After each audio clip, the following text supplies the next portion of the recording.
Hello, welcome to this month's sales tip. The sales tip for February 2017 is Tim Royds here, Director of Highclear. The company provides both sales consultancy and sales training services in the UK and internationally, focused purely on the B2B sector. And when I say Tim Royds here, it's not entirely accurate because I am not alone.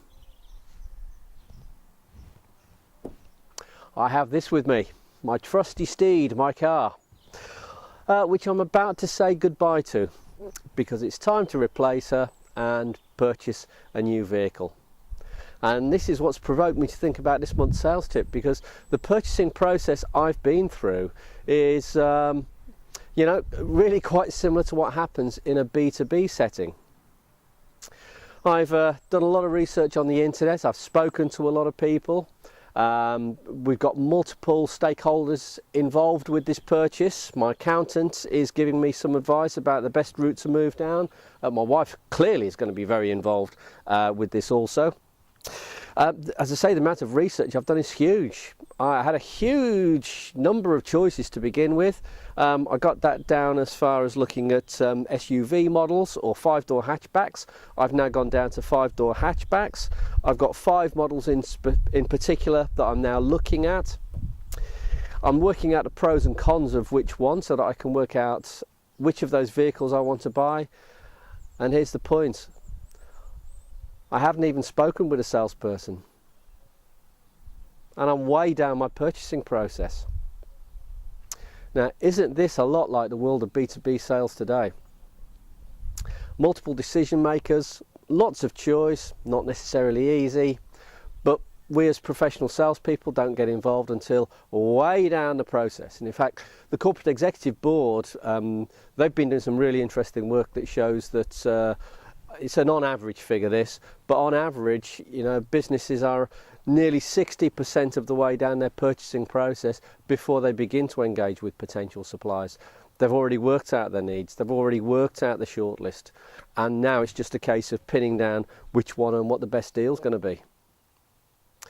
So how can we as professional salespeople actually manage this situation? Well, I'm going to give you potentially 6 ideas. Very simple ones. Idea number 1, I'm going to assume that you're going to ask about customers' needs to confirm them, but tip number 1, future scope. Also ask, well, how could your needs and requirements potentially evolve in the future?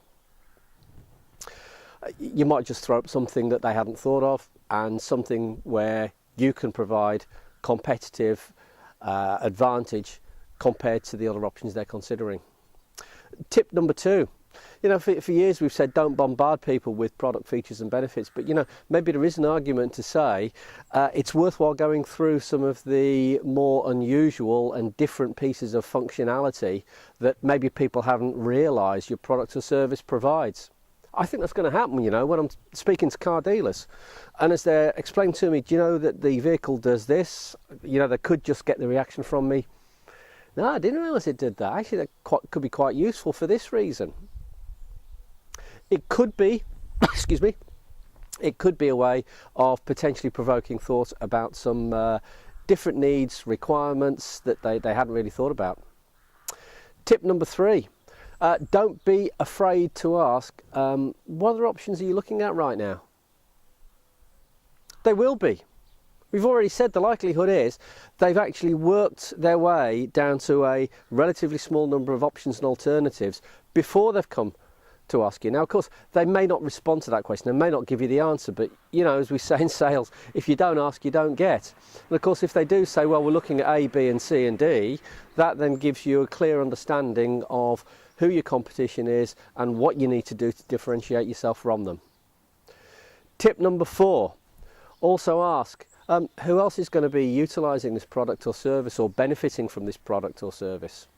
It's important, because then you can ask, and here comes tip number 5, okay, what are their needs and requirements? So if they were here right now and we were asking them, what do you want to gain from this, what would they say? And tip number 6, it also means that you can future scope for those other potential users and people who are going to benefit from the solution that's been purchased, and ask, okay, how could their needs, requirements potentially evolve in the future also?